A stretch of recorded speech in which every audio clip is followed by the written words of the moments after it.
మన ఛానల్ను సబ్స్క్రైబ్ చేయండి, అలాగే లైక్ చేయండి, కామెంట్ చేయండి. నెక్స్ట్ కరీంనగర్కు వెళ్దాం. కరీంనగర్లో కాంగ్రెస్ నుండి వెలిచాల రాజేందర్ రావు, అలాగే భారతీయ జనతా పార్టీ నుండి బండి సంజయ్, బీఆర్ఎస్ నుండి వినోద్ కుమార్. కరీంనగర్కి వచ్చేసరికి బీఆర్ఎస్ పార్టీకి పుట్టినిల్లు లాంటిది, టీఆర్ఎస్ పార్టీ ఉద్యమానికి అది ఒక మూల స్తంభం అని చెప్పొచ్చు. ఓకే, అలాంటి చోట బండి సంజయ్ అనే ఒక కార్పొరేటర్ గత పార్లమెంట్ ఎలక్షన్ లో ఎవరు ఊహించని విధంగా టీఆర్ఎస్ కుంభస్థలాన్ని కొట్టడం తోటి మొత్తం నేషనల్ వైడ్ ఒక కరీంనగర్ చాలా ఇంపార్టెన్స్ వచ్చింది. ఓకే, అంటే కరీంనగర్ రాజకీయాలు ఎప్పుడు కూడా అన్ని అటు విప్లవ రాజకీయాలు కానీ, ఇటు హిందుత్వ సిద్ధాంతం కానీ అన్ని రకాల రాజకీయాలకి పుట్టినిల్లు.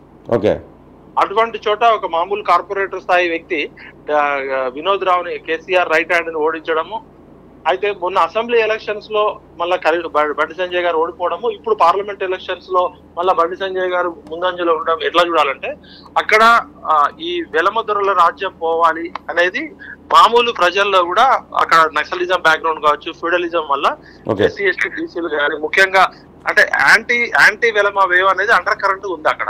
ఓకే, బీజేపీ క్యాండిడేట్ అగ్రెసివ్ పోరాటము, హిందుత్వము ప్లస్ ఎవరైనా ఉద్యమకారులు కష్టాల్లో ఉంటే కాపాడుకునే నేచర్ బండి సంజయ్కి ఒక ప్రత్యేక ఇమేజ్ తీసుకొచ్చింది. నేరెళ్ళ దళితులు అని అప్పుడు టిఆర్ఎస్ ప్రభుత్వం విపరీతంగా 3rd డిగ్రీ టార్చర్ చేసినప్పుడు ఒక కార్పొరేటర్ ఉన్న బండి సంజయ్ కేసీఆర్ తో కొట్లాడి ఆ నేరెళ్ళ బాధితులని హరీష్ వాళ్ళని కాపాడడంలో చాలా కీలక పాత్ర పోషించారు. వాళ్ళని 3 రోజులు 3rd డిగ్రీ టార్చర్ చేసి జైలుకు పంపిస్తే జైలు వార్డెన్ రిజెక్ట్ చేసిండు. వాళ్ళ ఇంటర్నల్ బ్లీడింగ్ ఉంది, ఇలా తీసుకుంటే జైల్లో చచ్చిపోతారని చెప్పి మళ్ళా గవర్నమెంట్ హాస్పిటల్ కి రిజెక్ట్ చేస్తాడు అర్ధరాత్రి. ఆ విషయం తెలుసుకున్న బండి సంజయ్ పెద్ద ఎత్తున పోరాటం చేయడంతో ఆ విషయం బయటకు వచ్చింది. అప్పుడు మీరా కుమార్ లాంటి వాళ్ళు నేషనల్ వైడ్ లీడర్స్ అంతా రావాల్సి వచ్చింది. అదే బండి సంజయ్ మల్లన్నని తీన్మార్ మల్లన్నని టాస్క్ ఫోర్స్ పోలీసులు ఎత్తుకపోతున్నారు అనే విషయం తెలిసి మాకు ఫోన్ చేసి ఎట్లన్నా కాపాడుకోవాలన్నా అని చెప్పి చెప్పడము, అదే విధంగా నన్ను అరెస్ట్ చేసినప్పుడు 2 సార్లు గతంలో కానీ మొన్న కానీ అరెస్ట్ చేసినప్పుడు బండి సంజయ్ గారు కాపాడుకోవడము, కాలోజీ టీవీ శ్రీనివాస్ కి ఇబ్బందులు ఉన్నప్పుడు కాపాడుకోవడము, మైపాల్ యాదవ్ గాని ప్రశ్నించే గొంతులు ఎవరున్నా కూడా పార్టీలకు అతీతంగా, మేము ఎవరో బీజేపీ పార్టీ కాదు, మేము చాలా సార్లు బీజేపీతో కూడా డిఫరెంట్ సందర్భాలు ఉన్నాయి.